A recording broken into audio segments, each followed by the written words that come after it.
Hello everyone and welcome to an abruptly made first episode of a series I'll do whenever appropriate. Pop Culture Econ, or in this case, Gaming Econ. So it was announced that the creators of the Mario & Luigi RPG franchise, Alpha Dream, has filed for bankruptcy. And while many people are making sad videos, I'm actually left with questions. For those who don't know, Alpha Dream was a company originally made by former employees of Square, such as former Square president Tetsuo Mizuno and Super Mario RPG director Chihiro Fujioka, who would play some role or another in each of the Mario & Luigi games. According to the recent news, there was supposed to be a new game coming for the Switch. Going by the Yahoo Japan article, they claimed the filing for bankruptcy was due to the rising costs of creating games, while not pulling in enough profit. But that's actually very unspecific.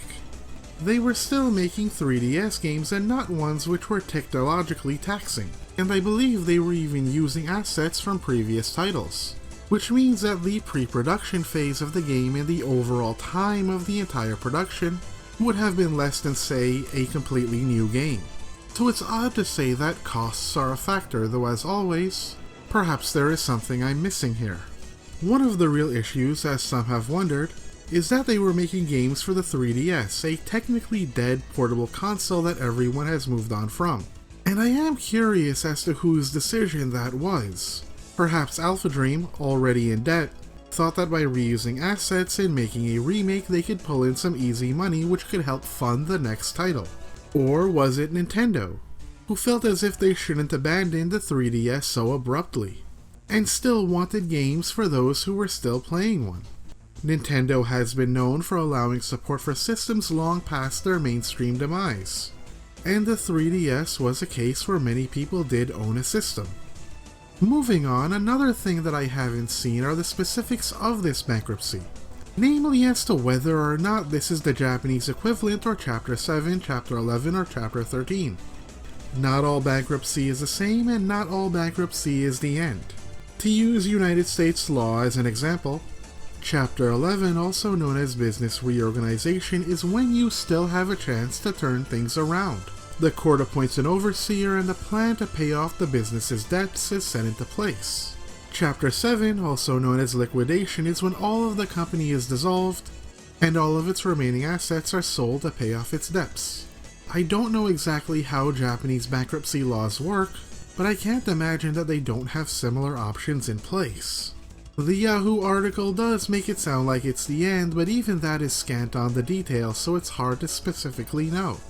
And this says something about articles when it comes to subjects like this. Even they can have very little in the way of specifics, making it really hard to put together what the entire picture is. The question then becomes, what will Nintendo do, if anything, about this? Either helping to prop up the company, or buying them out, or buying up assets and necessary personnel. It all depends on how they see Alpha Dream's debt. According to the article, the debt stands at 465 million yen, which approximates to about 4.3 million US dollars, which is a lot for a small company of about 46. Back in 2014, the year after Mario & Luigi Dream Team came out, Alpha Dream was pulling in a revenue of about 300 million yen, and it's safe to assume that it's dropped since then.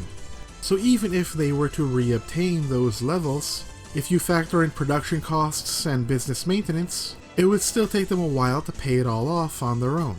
The question of Nintendo buying Alpha Dream is whether or not Nintendo wishes to take on all that debt. If you buy the company, all that debt comes with it. While that company may seem small to a company as large as Nintendo, the question always comes down to whether or not they feel as if Alpha Dream's assets are worth it in the long run. There are a lot of factors that go into this. Namely, does Nintendo think they can turn the next Mario & Luigi RPG into a hit? Nintendo has been on fire when it comes to advertising games lately. The directs have been incredibly on point, and they've managed to turn a lot of games into big sellers.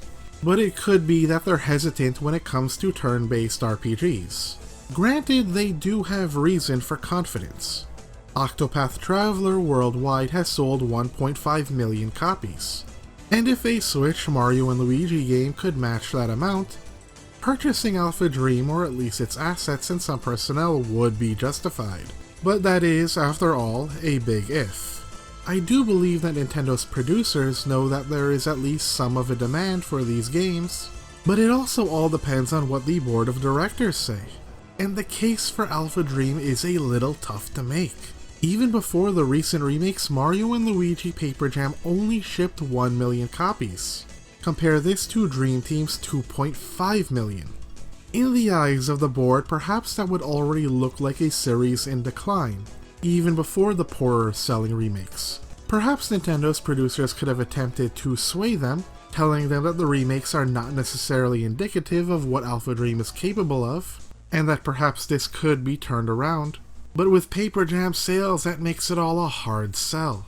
I also wonder, and this is being very speculative, if an issue comes in the form of certain Nintendo personnel not wanting to admit why the various Mario RPG series have been in decline as of late, and if they're willing to do something about that. Overall, I can see this going in one of three directions. A. The bankruptcy is actually the equivalent of Chapter 11. These articles jump the gun. They will streamline the payment of their debts, and the Mario & Luigi RPG for the Switch will be their final effort, and if they fail, then that means Chapter 7.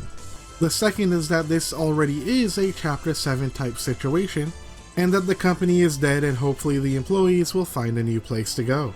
The third, that this is a Chapter 7 or Chapter 11 type situation, and Nintendo in some capacity decides to play their hand.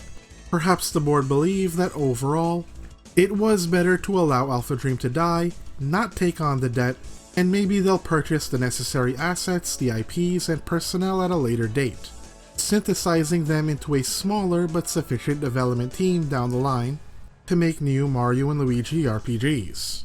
Another interesting aside that I want to bring up is how this affects Paper Mario. According to Nintendo, though I cannot remember who mentioned this, the reason they turned Paper Mario into an action-adventure series, their words, not mine, was because the Mario & Luigi series already existed. If you combine the backlash against Paper Mario as well as the possibility of never getting a Mario & Luigi game again, does that mean Paper Mario will go back to being a RPG? Furthermore, both franchises have had sharp criticisms, at least in the West. There is a question of whether Japan feels the same way, of a certain set of pattern of ideas such as only using characters like Toads, not inventing new characters and worlds, and less inventive stories. Would the final decline of Alpha Dream mean that Nintendo will have to decide on a new course of action? Overall, there are still a lot of unanswered questions up in the air. Hopefully we'll receive some clarity on them as time goes on. I hope that you enjoyed this video. Please like, subscribe, and share this video where necessary. I do have a Twitter, which is one way to keep up with what I'm doing. Thank you for watching, and God bless you all.